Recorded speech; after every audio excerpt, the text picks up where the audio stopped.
Oke. Beliau akan menjelaskan sebelum kita baca 5 istilah yang sangat penting dalam bidang usul fikih. Ini juga biasa dipakai dalam ilmu mantik, setahu saya. Dalam mengukur tingkat kepercayaan atau tingkat pengetahuan seseorang terhadap sesuatu. Jadi saat kita meyakini sesuatu, saat kita mengetahui sesuatu, tingkat keyakinan kita itu seperti apa? Tingkat percaya tahu kita itu seperti apa? Jadi kalau tahu 100%, berarti yakin ya? 100% itu namanya ilmu. Itu namanya ilmu. Okay. Kalau tidak tahu, Jahal. itu namanya jahal. Berarti kalau ilmu itu 100%, kalau jahal itu 0. 0%. Siapa yang kasih gol kemarin waktu ini? Saya tidak tahu, itu namanya jahal. Kalau kau tahu siapa yang kasih gol kemarin? Saya tahu, Muhammad Salah. Itu namanya ilmu. Oke? Kau yakin? Yakin, kita lihat langsung. Dia bilang, tidak yakin sekali. Saya dengar kemarin orang ada babateri Muhammad Salah waktu, tapi saya tidak nonton langsung. Waktu jadi gol orang babateria di stadion itu Muhammad Salah. Pertanyaannya, apakah keyakinan dia Muhammad Salah yang kasih gol itu 100%? Tidak kan? Cuma ada dugaan kuat. Dugaan kuat ya. Dugaan kuat itu namanya apa? Zon. Jadi zon itu dugaan kuat. Jadi tidak sampai tingkat 100%, tapi saya menduga kuat. Dugaan kuat saya itu Muhammad Salah. Kenapa? Karena waktu gol masuk orang langsung berteriak Muhammad Salah. Tapi karena saya tidak langsung, bisa jadi Muhammad Salah yang kasih asis. Bisa jadi dia yang bagocek. Tidak bakal kasih asis. Cuma bagocek semua pura-puranda orang berbateria. Yang satu ini tinggal kasih masuk. Ada kemungkinan kan? Kemungkinan itu masih ada, maka keyakinan tidak 100%, tapi dugaan kuat karena biasanya yang kasih gol itu yang diteriaki. Oke. Contoh, ya itu sudah ya. Itu namanya dugaan kuat. Antum ditanya, mau kemana ini? Ustadz Haris. Setahu saya beliau ini ada 2 acara. Yang satu mau pergi takziah, yang satu mau pergi ada acara pelantikan. Orang ini tidak ada 2 acara sore ini ya. Tapi kemungkinan besar menurut saya dia akan ke takziah. Kenapa? Soalnya pakai koko dengan baju pakai songkok pakai koko dengan, karena kalau ke pelantikan kemungkinan pakai dinas. Oke kan? Pertanyaannya, keyakinan dia antum itu ke pelantikan, ke takziah, ke pengajian itu 100% atau hanya dugaan kuat? Dugaan kuat. Pertanyaannya, adakah kemungkinan dia menghadiri pelantikan dengan pakai baju koko? Ada kemungkinan. Bisa jadi tuh. Tapi kemungkinan tipis. Kemungkinan kuatnya adalah Dia takziah, karena saya pakai baju koko putih-putih. Pakai baju pakai songkok putih lagi. Tapi apakah ada kemungkinan? Iya, bisa saja ada pelantikan. Karena ada pelantikan orang pakai baju koko, pakai sarung saja ada. Saya waktu dilantik jadi pengurus NU, jadi pakai baju sarung ini lagi. Tapi kan tidak lazim. Orang lazimnya pakai jas atau pakai celana, pakai sepatu. Itu namanya apa? Oke. Kalau misalnya tidak tahu persis, pokoknya ragu saya, tidak ada dugaan. Pokoknya bisa ini, bisa ini. Itu namanya apa? Kalau ragu 50%, dia tidak ada dugaan kemana, antara tahu dengan tidak tahu, ragu-ragu. Siapa yang makan ini ikan? Kucing yang mana? Yang ada ini cuma 2 ekor kucing. Dan dua-dua tidak cuma antara orang 2. antara dua ekor kucing ini, dan tidak ada tanda-tanda yang mana. Karena sudah dari tadi kan sudah bersih dari mulu. Tidak ada bekas lagi pada mulu. Yang mana? Kurang yakin. Tapi kalau ada misalnya ada tanda-tanda apa? Bekas-bekas, oh iya kemungkinan yang ini kenapa? Masih ada bekas Iya. ikan. Walaupun tidak yakin karena tidak lihat langsung. Kalau antum ragu-ragu begitu, tidak ada dugaan sama sekali. Itu namanya apa? Syak. Itu namanya syak. 50%. Tapi kalau antum cenderung tidak tahu, siapa yang bakal masuk gol? Ada sih, cuma ya, tapi mungkin cuma dugaan tipis. Kemungkinan salah itu yang bakal masuk. Kenapa? Saya tidak dengar apa-apa, cuma biasanya sih ini bakal masuk. Cuma biasanya dia yang bakal masuk. Sehingga dugaan saya dia lagi yang bakal masuk. Dugaan saya, biasanya sih dia. Itu namanya apa? Bukan syak. Kalau syak itu ragu-ragu. Itu Waham. namanya waham. Kalau tidak tahu sama sekali, Jahal. jahal. Kalau agak-agak tahu tapi tipis keyakinan dia terhadap keyakinan dia, Zon. itu namanya Zon. tipis. Waham. Bukan tipis. Jadi lebih cenderung ke tidak tahu. Waham. Itu namanya waham. Oke? Jadi kalau di tengah-tengah, Syak. itu syak. Oke, jadi kalau ini panah, ini 100, ini 0. Oke ya? Di ujung 100 itu namanya Ilmu. ilmu. Di ujung 0 ini anak Jahal. jahlun.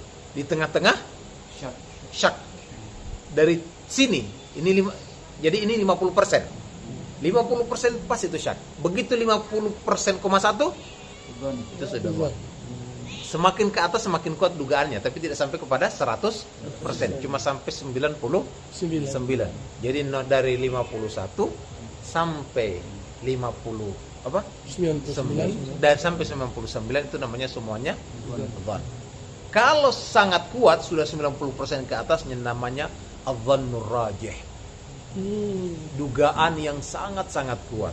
Karena sudah sangat kuat, tapi mau bilang 100% tidak juga. 99%. Oke gitu ya? Oke, sekarang kalau misalnya dia mengetahui sesuatu tapi salah.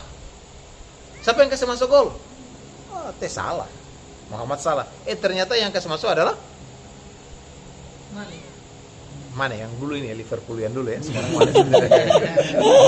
Ternyata yang kasih masuk Mane. Itu namanya apa? Dia mengetahui sesuatu tapi tidak sesuai fakta. Hah? Bukan. Istilah dalam ini. Istilah dalam di sini tidak ada. Saya tambahkan. Yang saya tambahkan tadi dhannur rajih. Itu dugaan yang sudah sangat kuat. Kalau yang ini mengetahui sesuatu tapi tidak sesuai fakta, itu namanya apa? Ilmun kah atau jahlun? Jahlun ya? Tapi namanya jahlun murakkab. Pernah dengan jahlun murakkab? Pernah? Ini jangan jahlun murakkab. Dia meyakini sesuatu tapi tidak sesuai fakta. Yakin sekali. Dia yakin. Itu namanya sok bodoh. Salah lagi. Tinggal lebih bagus orang jahlun. Saya tidak tahu, gampang diajar. Tapi kalau orang mengetahui sesuatu dan salah, itu susah diajar. Karena dia sudah punya pengetahuan yang dia yakini sebelumnya. Padahal keyakinan dia terhadap pengetahuan itu keliru, dan ini susah diajar. Karena dia yakin dengan keyakinan yang keliru. Oke. Kalau tidak tahu, tinggal kasih tahu. Tapi kalau dia merasa tahu, itu berat. Oke, itu namanya jahlun murakkab. Nah, ini tinggal diterjemahkan. Sudah selesai. Pelajaran kita sudah selesai. Al-ilmu sifatun yankashifu bihal matlub inkishafan taman. Adalah sifat yang dengannya yankashifu biha al-matlub yang dituju inkishafan taman, tersingkap secara sempurna 100%. Atau pengetahuan kita bima yutabi'ul waqi', dengan sesuatu yang sesuai dengan realitas. realitas. Itu namanya ilmun. Jadi pengetahuan yang sesuai dengan realitas. Gitu. Al-jahlu adamul ilmi bisyai, tidak mengetahui sesuatu. Kalau jahlul murakkab adalah mengetahui sesuatu bimalam yutabiqil waqi', mengetahui sesuatu yang tidak sesuai dengan fakta. Oke. Kalau al-dhann al-idrakur rajih li ahadil amrayn, pengetahuan yang cenderung kuat kepada salah satunya. Jadi dia bukan ragu-ragu tapi punya dugaan yang kuat. Itu namanya dhann. Dhann itu adalah dugaan yang kuat. Kalau wahmun adalah al-idrakul marjuh li ahadil amrayn, kemungkinan tipis kepada sebuah keyakinan, kepada sebuah pengetahuan. Oh, yakin berapa persen dengan apa keyakinan? Wah, 40% ya, berarti ini wah. Berapa persen? 50% berarti dia ragu-ragu. Berapa? 60%. Berarti dia oke. Al-marjuh itu sesuatu yang lemah. Kalau rajih kan kuat, kalau marjuh yang lemah. Oke ya. Asyak al-idrakul mustawi, pengetahuan yang mustawi, yang sama, seimbang. Bainal amraini, antara dua hal. Oke. Sekarang cerita fikih. Pengetahuan kita terhadap fikih disebutkan ilmun. Maka ilmu di situ termasuk adhan. Jadi pengetahuan fikih itu tidak harus 100%. Dan semua pengetahuan fikih itu adalah adhan, dugaanku kuat. Jadi tidak ada orang berpengetahuan fikih lalu keyakinannya sampai 100%. Kalau sudah 100% itu sudah namanya usuluddin, sudah pokok agama. Pengetahuan kita tentang sholat 5 waktu itu wajib, itu dhann atau ilmu? Ilmu 100%. Tapi pengetahuan kita, keyakinan kita terhadap kunut itu sunnah, itu bagi orang yang meyakininya sebagai apa?